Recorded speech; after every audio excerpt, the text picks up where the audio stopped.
Hi everyone, welcome to Practice Problem Receivable 07. This is a short one, just one multiple choice question about managing your receivables. So here we go. Which of the following are good practices in receivables management? You have four options. It could be one, it could be more than one. Take a moment, see if you can identify the good practices. Come on back and I'll walk you through the solution. All right, welcome back. So starting at the top, A.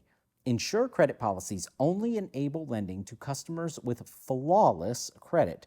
This is actually not a good practice in receivables management.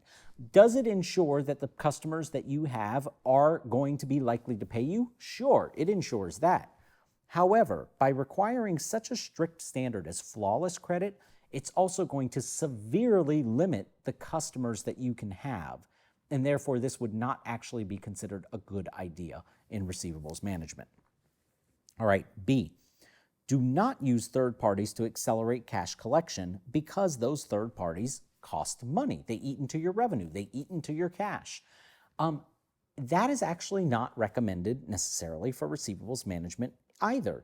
It is okay to use a third party if it best fits your business practices. Some companies use third parties because they don't want to maintain their own collection service. Some companies use third parties because they want to increase their liquidity. There are good reasons to make the trade-off of paying a third party to use those services. So you would not select that one either.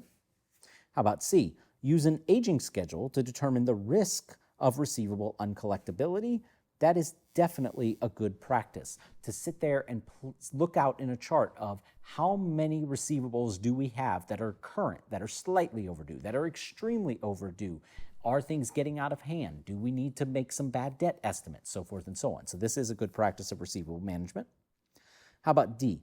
Establish long payment periods so customers can pay their debts when it suits them.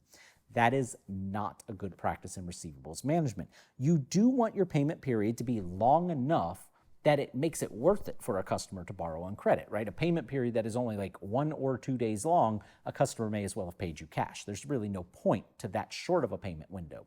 However, you can't make it so long that the customers could simply just pay you when they feel like it. You've got to put a deadline, and it's got to be a short enough deadline to induce payment in a fashion that keeps your company liquid. So D would not be considered a good practice of receivable management.